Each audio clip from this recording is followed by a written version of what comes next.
They worked in it. They fought in it. They developed great skills for navigating their waters and the spirit to traverse even the few large gaps that separated their island groups. Articulated nearly 30 years ago, this was a fresh, powerful and contemporary vision, and indeed a post-colonial perspective, an optimistic one that conceived a Pacific shaped by islanders themselves. Yet it was also a vision that some of the first Europeans to spend time in this sea of islands would have recognized.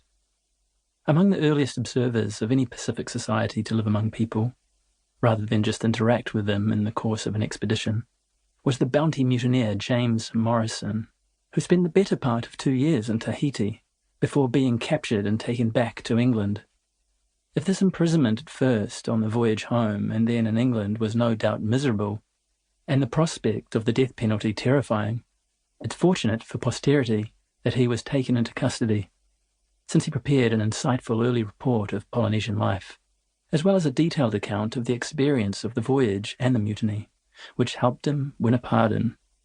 With respect to islanders' customary travel by sea, he wrote that, "It may seem strange to European navigators how these people find their way to such a distance without the help or knowledge of letters, figures, or instruments of any kind, but their judgment and their knowledge of the motion of heavenly bodies, at which they are more expert and can give a better account of the stars which rise and set in their horizons than a European astronomer would be willing to believe, which is nevertheless a fact that they can with amazing sagacity foretell by the appearance of the heavens with great precision when a change of the weather will take place and prepare for it accordingly.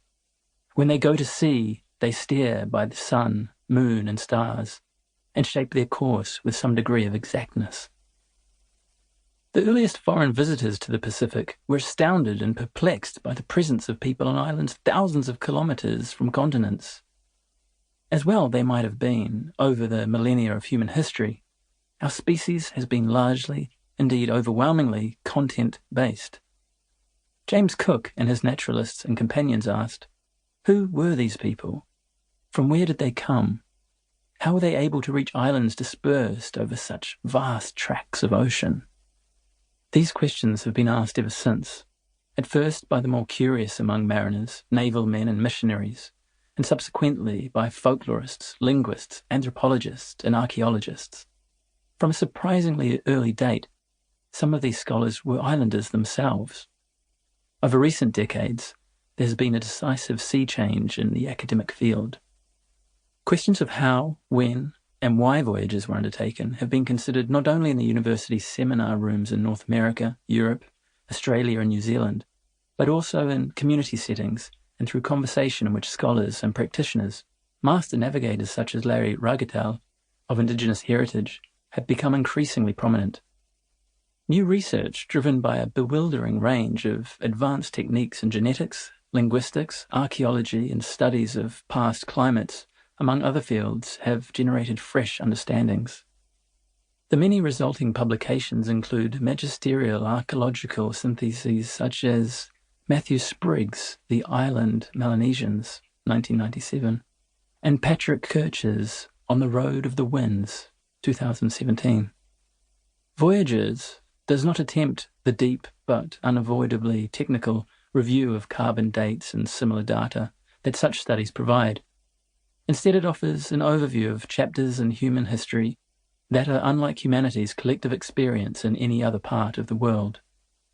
Voyagers is about a civilization that has seldom been recognized as such, that of Oceania.